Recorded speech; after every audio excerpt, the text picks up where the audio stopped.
নমস্কার, news 18 Bangla news room live নিয়ে আপনাদের সঙ্গে রয়েছে আমি তমশ্রী। শুরুতেই বোলপুরের খবরের দিকে নজর রাখতেই হবে, কারণ বোলপুরে যে আগুনের ঘটনা, সেই আগুনের ঘটনায় আরো একজনের মৃত্যু হয়েছে। মা এবং শিশু সন্তানের পর এবার মারা গেলেন বাবা, নাম আব্দুল আলিম। অভিযোগ, ভাইয়ের বউয়ের বিবাহ বহির্ভূত সম্পর্কের কথা তিনি জেনে ফেলেছিলেন, আর ভাইকেও তিনি জানান। এই কারণেই কি আব্দুলের ঘরে আগুন লাগিয়ে প্রতিশোধ নেওয়া হলো? আব্দুলের ভাইয়ের বউ এবং তার প্রেমিককে আটক করেছে পুলিশ।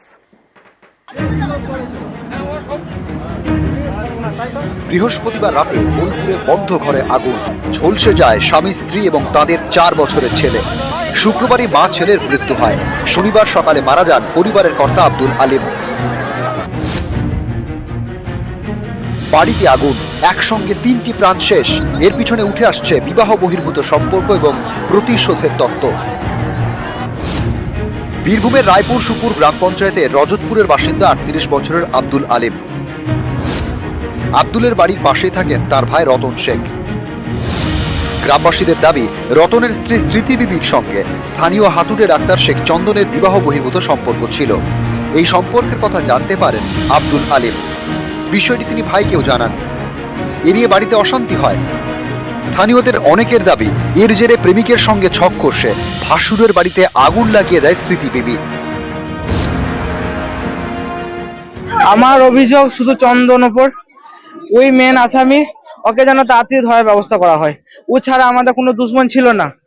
ও নোংরা কাজ করেছে, আমার বাবা মা সেটা জানতো, ইনফ্যাক্ট আমিও জানতাম। আমি চাইছি যার কঠিন থেকে কঠিন শাস্তি হোক।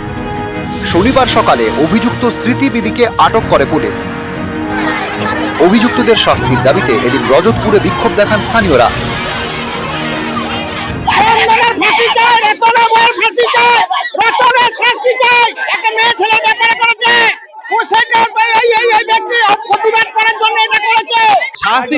শাস্তি চাইছি। এই যে এই ঘটনা যে তিনটে জীবন যে নষ্ট করে দিল, ওকেও শাস্তি দিতে হবে। বোলপুরের রজতপুরের কাছে চাঁদপাড়ায় শেখ চন্দনের বাড়ি। এদিন সকাল থেকেই তার বাড়ির সামনে পুলিশ মোতায়েন করা হচ্ছে। এদিন দুপুরে রজতপুরে যান বীরভূমের পুলিশ সুপার, পরে যান মহকুমা শাসক। জেলা প্রশাসনের তরফ থেকে তথা রাজ্য সরকারের তরফ থেকে আমরা ওনাদের পাশে আছি। কিছুটা আর্থিক সাহায্য আমরা করেছি ওনাদের যা যা নিয়ম কানুন আছে সেগুলো মানানোর জন্য। বোলপুর থেকে ইন্দ্রজিৎ রুজ, নিউজ 18 বাংলা।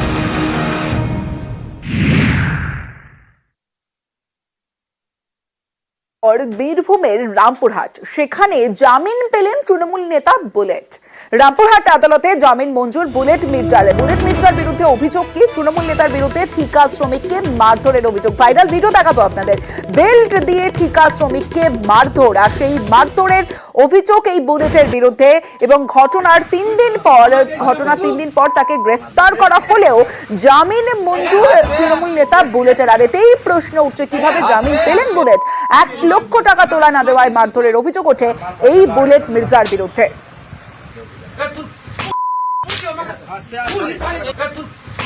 আমার ধার দেওয়া টাকার জন্য 4,30,000 টাকা না বেঁধে মেরিনি। ওইটা ভালো করে ভিডিওটা যাচাই করে দেখেন। না না ওসব কিছুই নয়। এরকম ধার হিসেবে টাকা নিয়েছিল, বন্ধু ছিল। অভিযোগটা মিথ্যা অভিযোগ। আজকে এসিজিএম কোর্ট তাকে বেল দিয়েছে। অভিযোগটা ছিল যে ভিকটিমের ছেলের কাছে উনি নাকি টাকা পেতেন, অ্যাকিউজড সেই টাকা চাইতে গেছিল। সেই টাকা ছেলে দেখা সাক্ষাৎ না করার জন্য ওনাকে নাকি মারধর করে ভিকটিমকে এবং মডেস্টেশন করে। এই ছিল অভিযোগ। কোনো শর্ত না, 500 টাকা বেল বন্ড দিয়েছে। যুগলকে লাঠিপেটার অভিযোগ, আর সেই অভিযোগে গ্রেফতার করা হয়েছিল জেসিবিকে। ফের 5 দিনের পুলিশ হেফাজতে জেসিবি। চোপড়ায় মারধরের ঘটনায় 5 দিনের পুলিশি হেফাজতে জেসিবি।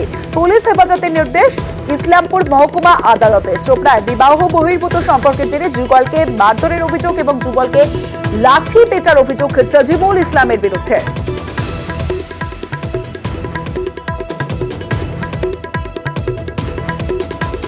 9 days PCPR চাওয়া হয়। তো লার্নিং কোর্ট হিয়ারিং শুনে বোথ সাইডে 5 days PCPR ফার্দার অ্যালাউ করেছে। নতুন পুরোনো মামলার সঙ্গেই আর্মস অ্যাক্ট এই কেসে অ্যাড হয়েছে। ডিউরিং পিসি পিরিয়ডে তাকে ইন্টারোগেশন করে 2টো ফায়ার আর্মস পাওয়া যায়। পিসিতে চাওয়া হয়েছে ফার্দার ফায়ার আর্মস রিকভারি করার জন্য, মোর ফায়ার আর্মস রিকভারি করার জন্য, এবং তাকে কিছু বাইরের স্টেটে নিয়ে যাওয়ার ইচ্ছে রয়েছে, সেই কারণে।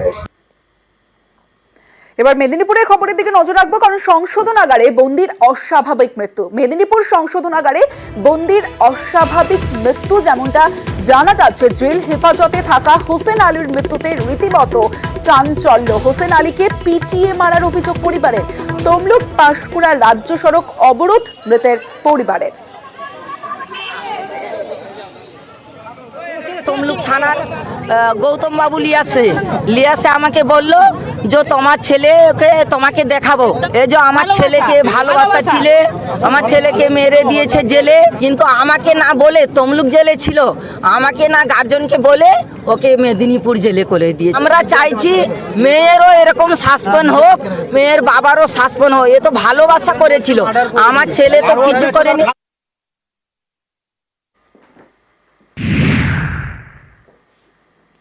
সোনার দোকানে পুলিশের দাদাগিরি, দোকান কর্মীর সঙ্গে বচসা। সিসি ক্যামেরা ফুটেজ দেখুন। এই যে পুলিশ কর্মী, তিনি মারধর করছে। শাখা কিনতে গিয়েছিলেন, শাখা কেনার সময় রীতিমতো বচসা, এবং সেই বচসার পর এই কর্মীকে মারধরের অভিযোগ। অর্থাৎ সোনার দোকানে পুলিশের দাদাগিরি। একদিকে যে ছবি আপনাদের দেখাচ্ছি, সিসি ক্যামেরা ফুটেজ দেখাচ্ছি আপনাদের, সিসি ক্যামেরা ফুটেজে স্পষ্ট এএসআই যিনি রয়েছেন তিনি দোকানে ঢুকে শাখা কিনছিলেন, সেই শাখা কেনা নিয়ে বচসা। রাজা রজক দোকানের কর্মী, অন্যদিকে রতন পণ্ডিত রিজার্ভ ব্যাটালিয়নের এএসআই, তিনি মারধর করছেন এবং তিনি মদ্যপ ছিলেন, এমনটাই অভিযোগ গ্রাহকদের।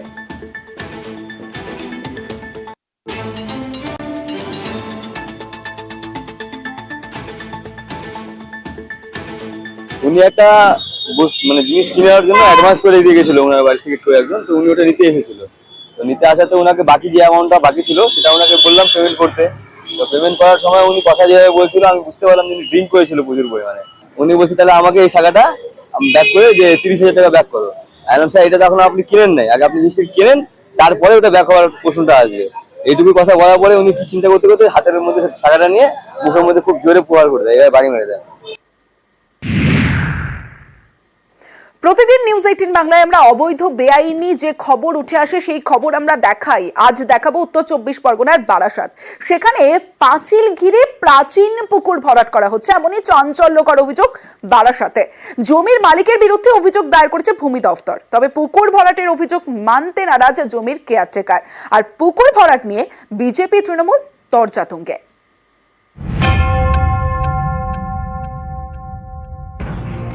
এই যে ফাঁকা জমি দেখছেন, কয়েকদিন আগে এটাই ছিল বড় একটা পুকুর, সেটাই ভরাট হয়ে গেছে বলে অভিযোগ। উত্তর 24 পরগনার বারাসাত থানায় পুকুর ভরাটের অভিযোগ দায়ের করেছে ভূমি দফতর। অভিযোগ, বারাসাতের বিষ্ণুপুরে 4 বিঘার পুকুর ভরাট হয়েছে। চারপাশে পাঁচিল তুলে পুকুরে মাটি ফেলা হয়েছে।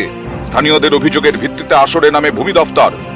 শনিবার ঘটনাস্থল ঘুরে দেখেন বারাসাতের বিএলআরও সুদীপ্ত বন্দ্যোপাধ্যায়। তারপর পুকুর ভরাটের বিরুদ্ধে এফআইআর দায়ের করেন। এটা একটা পুকুর ছিল, প্রচলিত পুকুর ছিল, কিন্তু এরা ভেতরের মাটি নিয়েই এরা এটাকে বুঝিয়ে দিয়েছে। আমরা তদন্ত করে দেখলাম এটা একটা বালাজি ইনফার নামে আছে, হ্যাঁ, এবং মালিক বোধহয় কলকাতায় থাকে। আর এখানটায় যেটা হলো জহুর আলী নামে একজন আছে যে দেখভাল করে, তারই তত্ত্বাবধানে বুঝিয়েছে বলে যেটা এখানে উঠে এলো।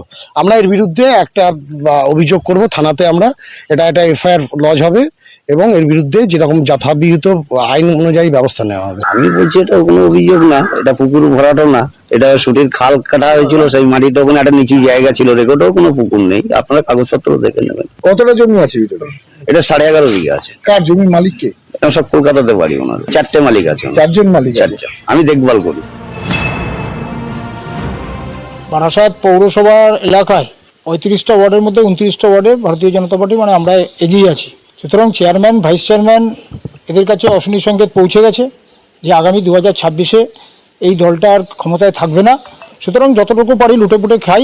তৃণমূল বিজেপির কোনো ব্যাপারই না, এটা প্রশাসনিকভাবে আমি চেয়ারম্যান এবং এক্সিকিউটিভ অফিসার আমরা ডিউটি করে বন্ধ করেছি এবং তারপর থেকে ওটা দেখা যায়নি, এখনও দেখা পাওয়া যায়নি। অনেকবার দেখা করতে হয়েছি, কারণ জমির মালিক এখানে থাকে না এবং লাস্ট আমরা যেটা সিদ্ধান্ত নিয়েছি ওটা তালামারা থাকবে, করতে দেওয়া হবে না।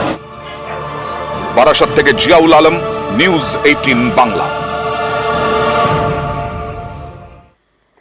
রক্ষকই যখন ভক্ষক, কেন বলছি?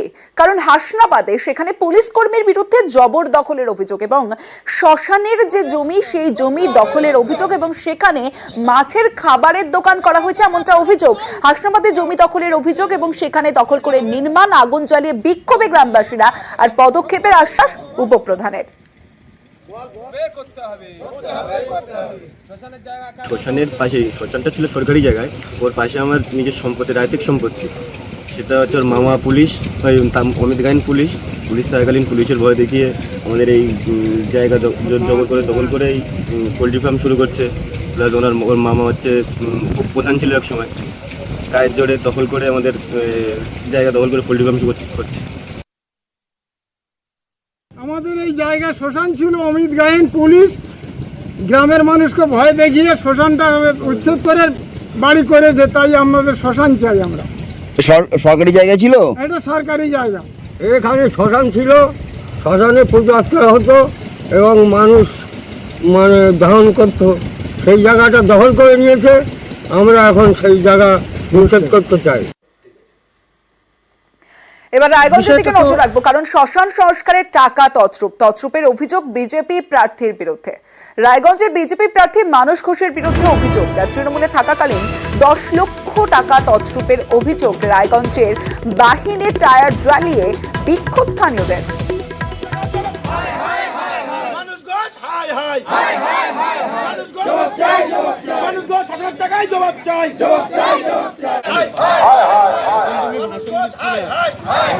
মানস ঘোষ দাঁড়িয়েছে উপনির্বাচনে, পিছনে সবাইকে ঠকিয়ে আসছে, আবার ঠকার জন্য দাঁড়িয়েছে।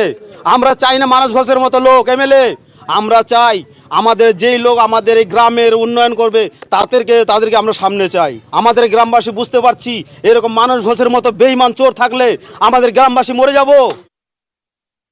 শ্মশানের টেন্ডার করে বা যে কোনো কাজেরই পঞ্চায়েত সমিতির টেন্ডার করে ইনভাইট করে এক্সিকিউটিভ অফিসার অফ পঞ্চায়েত সমিতি মানে বিডিও এজেন্সি কাজ এক্সিকিউট করলে তার বিলও ছাড়ে বিডিও। কল্যাণী বাবুর হাওয়াটা বেরিয়ে গেছে এখন, তাই কিছু পাতাখোর, কিছু মাতাল তাদেরকে মদ খাইয়ে, পাতা খাইয়ে তাদেরকে দিয়ে বিভিন্ন জায়গায় নেগেটিভিটি গুলো করার চেষ্টা করছে, আর এর বাইরে কিছু নয়। সেখানে মাকড়া গ্রামে গিয়ে দেখুন, শ্মশান তৈরি হয়ে গেছে, কাজ চলছে প্রায় শেষের দিকে। মানস ঘোষ পঞ্চায়েত সমিতির নির্বাচনে জয়যুক্ত হয়। দলীয় ক্ষেত্রে পদ বিতরণের জায়গায় তিনি কিছু অর্থনৈতিক দুর্নীতি করেছেন। পঞ্চায়েত সমিতি চালানোর ক্ষেত্রেও তার বিরুদ্ধে কিছু অর্থনৈতিক দুর্নীতির অভিযোগ আছে। যেরকম মাকড়া শ্মশানকে নিয়ে একটা দুর্নীতির অভিযোগ। কৃষকদের যে ন্যায্য মূল্যের পাওয়ার কথা, মিডিলম্যান হয়ে দাঁড়িয়ে 5 কেজি 10 কেজি পার কুইন্টালে তিনি ধলতা আদায় করেন এবং কৃষকদেরকে তাদের ন্যায্য পাওনা থেকে বঞ্চিত করেন। একটা ছবি দেখাই আপনাদের প্রথমে। এই যে জেটি, এই ভাঙা জেটি 1-2 বছর নয়, 6 বছর ধরে ভাঙা জেটি, আর এই জেটি দিয়েই ফেরি চলাচল চলছে, ঝুঁকির যাতায়াত। প্রতিদিন এভাবেই যাতায়াত করেন এখানকার মানুষজন। হিঙ্গলগঞ্জের কুমিরমারিতে ভোগান্তির এক শেষ। জেটি সারানোর দাবিতে আজ বিক্ষোভ দেখান গ্রামবাসীরা।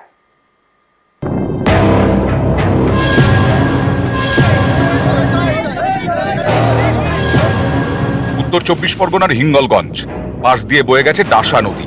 এই নদীর ওপারে সন্দেশখালী। এই নদী পেরিয়েই রোজ কয়েক হাজার লোকের যাতায়াত। এখানকার গুরুত্বপূর্ণ কুমিরমারি ফেরিঘাটে জেটি নেই। স্থানীয়দের অভিযোগ, প্রায় 6 বছর আগে জেটি ভেঙে গেছে, তারপর থেকে ঝুঁকি নিয়েই চলছে খেয়া পারাপার। ঝুঁকি নিয়ে পার হতে হয়, আমাদের বাইক তুলতে, সাইকেল তুলতে, বাচ্চা কাচ্চা তুলতে এইসব অসুবিধা হয়, আমরা উঠতে পারি না। পারাপারের সমস্যা, যাতায়াতের সমস্যা আছে, ঘাট নেই, বোট ধরার সমস্যা, আমাদের ওঠার সমস্যা, ঘাট ভালো না হলে কি করে হবে। স্কুল, কলেজ থেকে হাসপাতাল, নানা গুরুত্বপূর্ণ কাজে সন্দেশখালীর বাসিন্দাদের হিঙ্গলগঞ্জ আসতে হয় নদী পেরিয়ে, ঝুঁকি নিয়ে। জেটি না থাকায় নদীর পাড়েই নোঙর করে নৌকো। অভিযোগ, নৌকোয় ওঠানামা করতে গিয়ে মাঝে মধ্যে দুর্ঘটনাও ঘটে। অবিলম্বে জেটি সারানোর দাবিতে পথে স্থানীয়রা। শনিবার কুমিরমারি ফেরিঘাটের সামনে চলে বিক্ষোভ। স্কুলের পারাপারের সমস্যা আছে, রোগী অসুস্থ মানুষ থাকলে অসুবিধা হয় ঘাটের কারণে, বিশেষ করে জেটি ঘাটটার কারণে। এতটাই খারাপ, আজকের 5-7 বছর ধরে হয়ে গেছে জেটি ঘাট ওইভাবে পড়েই আছে। বিক্ষোভ আমরা চালিয়ে যাবো, আমরা আন্দোলন করছি, আন্দোলন চালিয়ে যাবো। গ্রামবাসীদের অভিযোগ, জেটি না থাকায় ভোগান্তি চরমে উঠেছে। জেটি সারানোর দাবিতে বারবার পঞ্চায়েতে জানিয়েও কোনো কাজ হয়নি।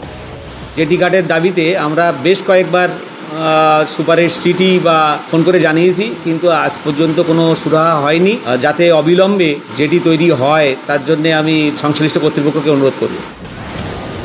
হিঙ্গলগঞ্জ থেকে অনুপম সাহা, নিউজ 18 বাংলা।